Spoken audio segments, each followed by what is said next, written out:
So I'm having the opportunity to speak to Debra Langford, who is an amazing media executive, who also hosted a great discussion yesterday on networking. Yes. Tell us about networking. Well, you know what? We call it power networking because there is such power in networking. And since this conference's theme is your truth, your power, your time, the most important part of that is your power. So I like to tell people that when you need a network, when you need connections, you don't have time to build them. So people have to come to great networking events like Black Enterprise Women of Power.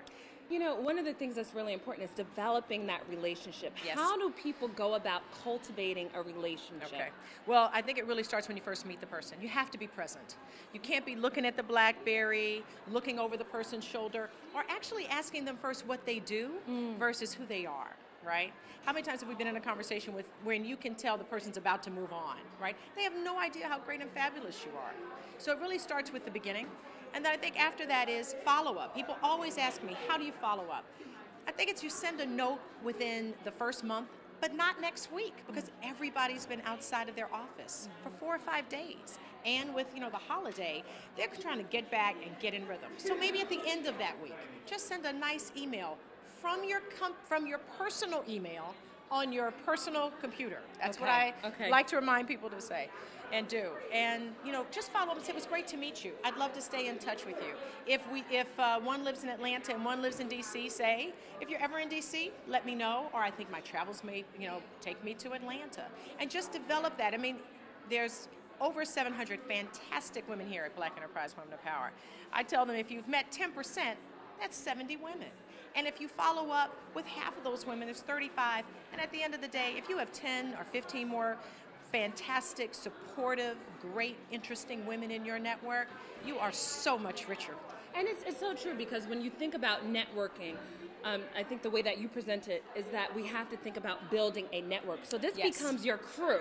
Absolutely. This becomes your team of people and your sisterhood that supports you, that advocates for you, that does all of that for you. And I think that's if you approach networking that way, then you do it a lot more authentically.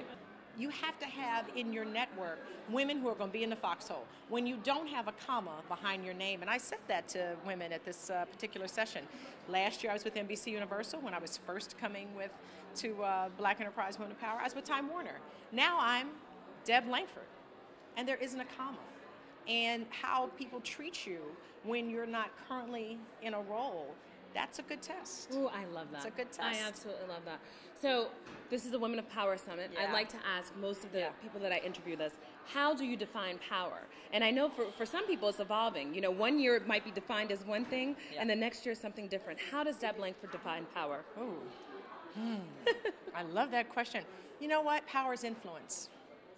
And I think that what I would like to do is define power as, how did you matter? I don't want to say, when they write your finished story. Let's not talk about what happens after you're gone. Let's talk about now. What are people saying when you walk out the room?